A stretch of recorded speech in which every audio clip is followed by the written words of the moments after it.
Have you ever seen a pull-up look like this? Well, some of you definitely have, and I know that because I've had multiple of you specifically pointed out in my own videos. Shoulder hike is common and it sucks, especially for me who dealt with it for way too long as an actual practicing sports chiropractor who had fixed exactly this problem for so many of my clients and patients who spent months failing to fix it themselves and then turned a blind eye to my own creeping issue out of a reluctance to slow down my own training so I could build it back up again right. For me, it was something that showed up for the first time after a shoulder injury a good few years back now, and old me before I knew better then spent the next few years getting stronger and stronger while training my brain to only know how to generate that strength with my right shoulder pulled up towards my ear. Luckily these days it's much better, and it only starts to show up if I'm really pushing sets to the point of technique breaking down, or if I go straight into some really heavy pulls without any warm-up, which I've been guilty of doing in the past when I've been in a rush and I've gone out and had to try and film a whole bunch of shots back to back. And now, even though I've been able to identify the specific muscle imbalances that drove my shoulder hike and just about completely fix them by now, my brain still has literally thousands of reps in its memory with that hike that are built into my pulling motor patterns, and I know that undoing this completely will take time. But that process wouldn't even be happening at all if I hadn't actually recognized, tested, and diagnosed the actual cause of it and then implemented the strategy to fix it. There are muscles that elevate and muscles that depress the shoulder blade, and as you'd expect, classic imbalances with a shoulder hike tend to look like the ones on top that do the shrugging, getting tight and overactive, while the ones that are supposed to hold it down switch off and fall behind. For me, after an old impact and a sprain to my collarbone and its joint in an MMA fight, this became a pretty classic case of my upper trap, my levator scapulae, and my mid trap all being extremely tight and dominant as stabilizers whenever I do pull and push exercises. Meanwhile, my lower trap, which was supposed to be anchoring my blade down on my ribs, had been getting dominated by these opposing shrug muscles and had completely fallen behind in strength and activation. You can never know with absolute certainty, but as a sports chiropractor who sees how these incidents play out with patients all the time, I believe it's most likely that the collarbone injury caused my upper trap, which attaches directly to the collarbone, to become overly guarded and protective for a couple of months during that recovery period, which then became ingrained as habit and kicked off some of the compensations, which then made it so easy for me to become entirely reliant on these shrugging muscles to be the primary stabilizers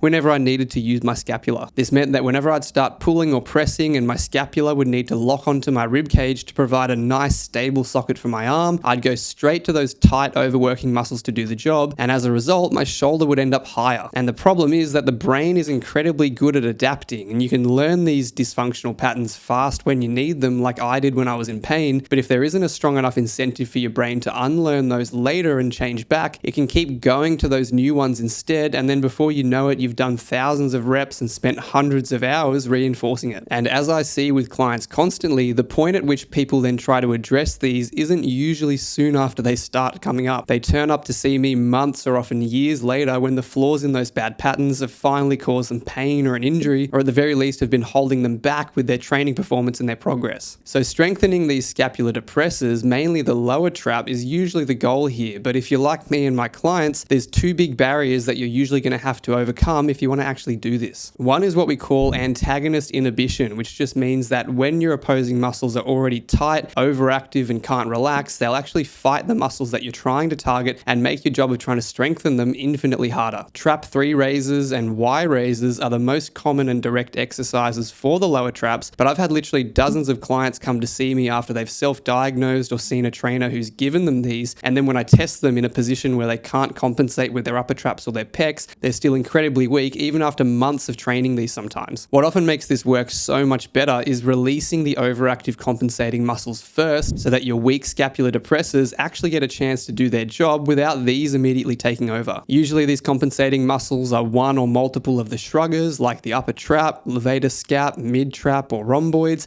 but it can also be the pecs, particularly the pec minor, or even the lat, all of which roll your shoulder forwards. The lat in particular was another one for me that I didn't realize was there until I started specifically testing my overhead mobility and found it instantly as a major weak spot of mine. When it's too tight, it can actually cause some impingement within the shoulder when you're at the bottom of the hang and trying to engage it with the start of your pull, which can force you to subconsciously shrug your shoulder up and try to take some pressure off the tendons and the bursa that sit in that shoulder joint space and can get compressed otherwise. That compression to those tendons was actually something that was happening to me too, and I didn't really feel it in my pulls, but I'd feel it later doing dips and overhead pressing movements as some pain in the front of my shoulder where those tendons were annoyed and then they were getting loaded more with all of my pressing. Finding out what you're compensating with, releasing and relaxing them first, and then immediately targeting your weak lower trap is the most efficient way to try and train your brain to regulate how it uses those muscles together and get much faster progress. But the second barrier you then run into is taking those more isolated activation patterns that you're fixing and applying them to every other movement. To break months or years of ingrained shoulder hiking, it's hard to just jump back on the bar and expect your brain to just work it out straight away, especially with more complex movements, lots of muscles firing at once, and heavier loads to contend with. So to show your nervous system a better way to do it, you can break down the pull into stages and train your direct awareness of your scapular position. Practicing the act of not just pulling your shoulder blades down at the start of your pull, but actually pausing in the bottom, middle, and top and intentionally moving in and out of elevation and depression will give you so much more direct sensory feedback where your brain is able to observe all this valuable information about exactly what it feels like to lose and then regain the activation and scapular positioning that you want. You get so much more time and exposure in these positions to exactly the patterns that you want when you just spend at least a couple of sets in your warm-ups working on these under moderate load. When you keep getting a solid targeted dose of this sensory feedback regularly enough, that's what starts to overwrite those old bad habits and starts to make this your new default way of executing your pulls. Do that and you won't just get stronger, more efficient pull-ups, but you'll also remove a ton of stress from your shoulder, elbow, and your neck at the same time. I built my complete mobility and stability grading system in my school community so that members can identify their individual compensation patterns effectively and learn how to implement the fixes into their training properly, which you can check out for free for 7 days right now with the link below. And if you want to see how these kind of issues apply with both pull-ups and dips together, check out this video.